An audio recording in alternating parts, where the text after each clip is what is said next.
ಒಂದು ಅನಿಗಮನದ ಶೀರ್ಷಿಕೆ ನಗುವಿನ ಅಲೆ. ನಗುವಿನ ಅಲೆ ಅಪ್ಪಳಿಸಿ ನನ್ನ ಮನಸ್ಸು ಸ್ವಚ್ಛವಾಯಿತು. ನಮ್ಮ ಮನೆ ಬೆಳಗುವ ನಂದಾದೀಪವಾಯಿತು. ಸುತ್ತಮುತ್ತ ಸಂತಸದ ವಾತಾವರಣ ಸೃಷ್ಟಿಸಿತು. ಇದರ ಸುಮಧುರ ಕದರವ ಧ್ವನಿವರ್ಧಕವಾಯಿತು.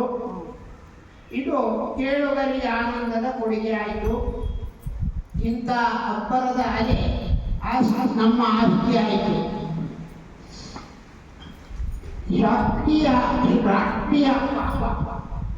ಗಾಂಧಿ ಜಯಂತಿ ಗಾಂಧೀಜಿ ಶಾಂತಿ ಅಹಿಂಸೆಯ ಸಾರಿದರು.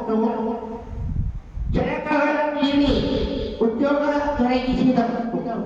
ಸ್ವಾತಂತ್ರ್ಯಕ್ಕಾಗಿ ತಮ್ಮನ್ನು ತಾವೇ ತ್ಯಾಗ ಮಾಡಿದರು. ಕಸ್ತೂರಿಬಾ ಅವರನ್ನು ವಿವಾಹವಾದರು.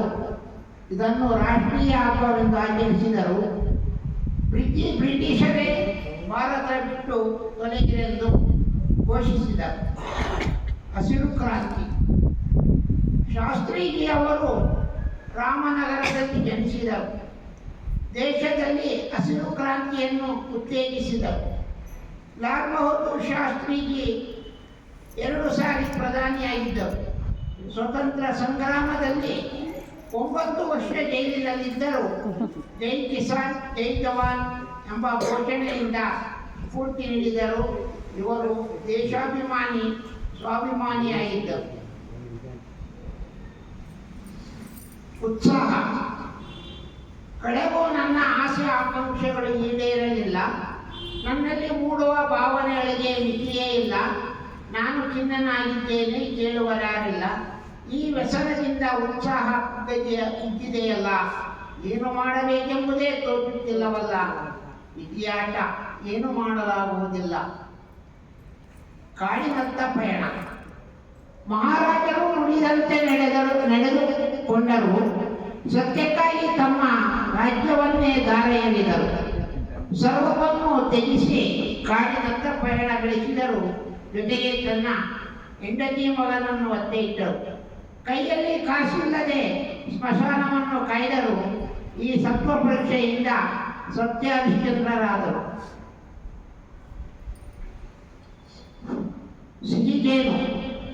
ಒಂದೇ ಗೂಡಿನ ಅಕ್ಕಿಗಳಂತೆ ಕೂಡಿ ಬಾಳುವ, ಮತ್ತೊಬ್ಬರ ಮನಸ್ಸುಗಳ ಅರ್ಥ ಮಾಡಿಕೊಳ್ಳುವ, ಒಂದೇ ಬಳ್ಳಿಯ ಹೂವುಗಳಂತೆ ಪ್ರೀತಿಯ ಸುವಾಸನೆ ಬೀರುವ, ದುಂಬಿಯಂತೆ ಅದ ಹೀರಿ ಜೇನುಗೂಡು ಕಟ್ಟುವ, ಇತರರಿಗೆ ವಿಶ್ವಾಸವೆಂಬ ಸಿಹಿ ಜೈನ ಹಂಚುವ, ಅವಿಭಕ್ತ ಕುಟುಂಬವ ಕಟ್ಟಿ ಸಹ ಜೀವನ ನಡೆಸುವ ಅವಕಾಶಕ್ಕಾಗಿ ಸರ್ವರಿಗೂ ವಂದನೆಗಳು.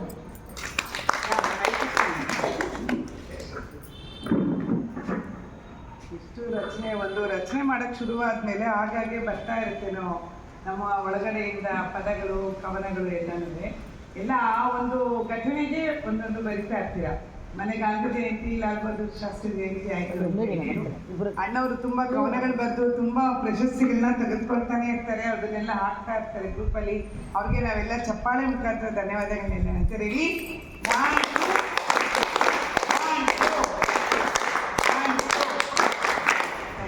ಗ್ರೂಪ್ಗಳು ಇದಾವೆ ನಮಗೆ ವಾಟ್ಸಪ್ನಾಗೆ. ದಿವಸ ಕವನಗಳು ಬರೀರಿ ಅಂತ ಯಾವ್ದಾದ್ರು ಪದ ದತ್ತು ಪದ ಕೊಡ್ತಾರೆ. ಆ ಪದದ ಮೇಲೆ ಬರೀಬೇಕು. ಆ ಪದದ ಮೇಲೆ ನಾವು ಬರೀತೀವಿ. ಸೂಪರ್. ಹಾಗೆ